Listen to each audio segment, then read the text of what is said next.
This is the third video on Plato, and we're going to take a closer look at the form of the good, which we mentioned in the last video about Plato's theory of forms. And it was at the very top of the hierarchy, if you remember, being the highest form and above all.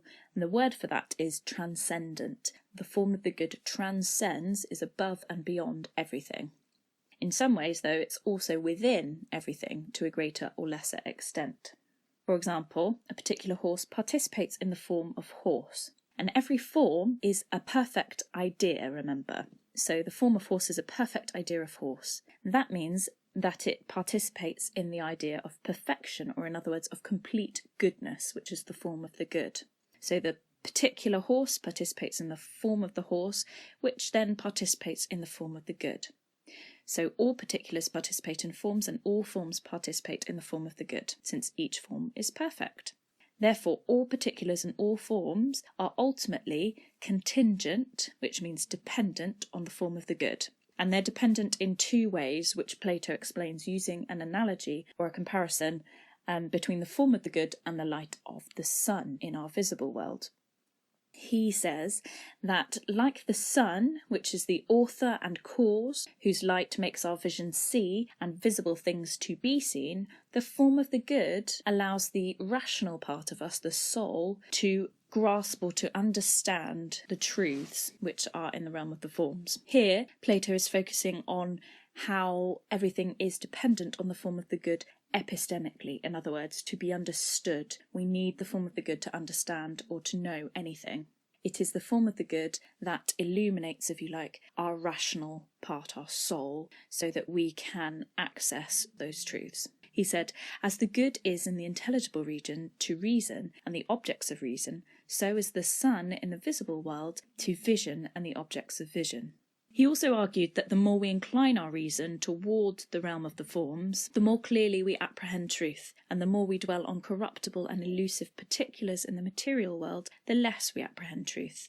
And again, he uses the idea of seeing to explain this. When the eyes are directed upon objects illumined by the sun, they see clearly. Apply this comparison, he says, to the soul. When it is firmly fixed on the domain where truth and reality shine resplendent, it apprehends and knows them, and appears to possess reason. But when it inclines to that region which is mingled with darkness, the world of becoming and passing away, that's our empirical world, our visible world, it opines only. In other words, it only has opinions, and again seems as if it lacked reason. So the form of the good, Plato says, is what gives knowing to the knower, it being the cause of knowledge and of truth. The other way that everything is dependent or contingent on the form of the good is for its existence, and again Plato uses the comparison of the sun to explain this. He says, just as the sun not only furnishes to visibles the power of visibility, but also provides for their generation and growth, in like manner the objects of knowledge, that's the forms, not only receive from the presence of the good their being known, but their very existence and essence.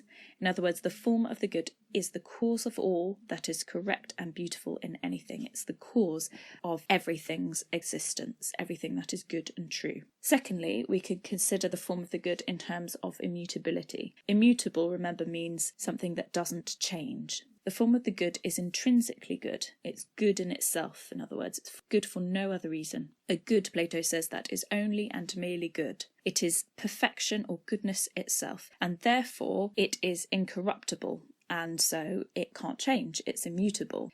Because if it could change, then it could be corruptible. It is also immutable because of its place in the realm of the forms, because that's the realm of truth, and truth is unchanging. Thirdly, we could consider the form of the good in terms of necessity. Necessary existence, remember, means not being dependent on anything else for its existence. So it is not contingent, unlike everything else that is dependent on it. It is also eternal. It exists forever and has always been.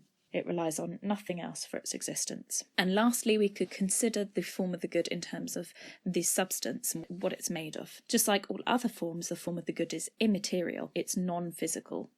Because if it were physical, it would be corruptible and changeable. So because it's not physical, it can't be perceived via the senses empirically. Plato said the ideas can be thought but not seen. In other words, it is what we would call nonsensible.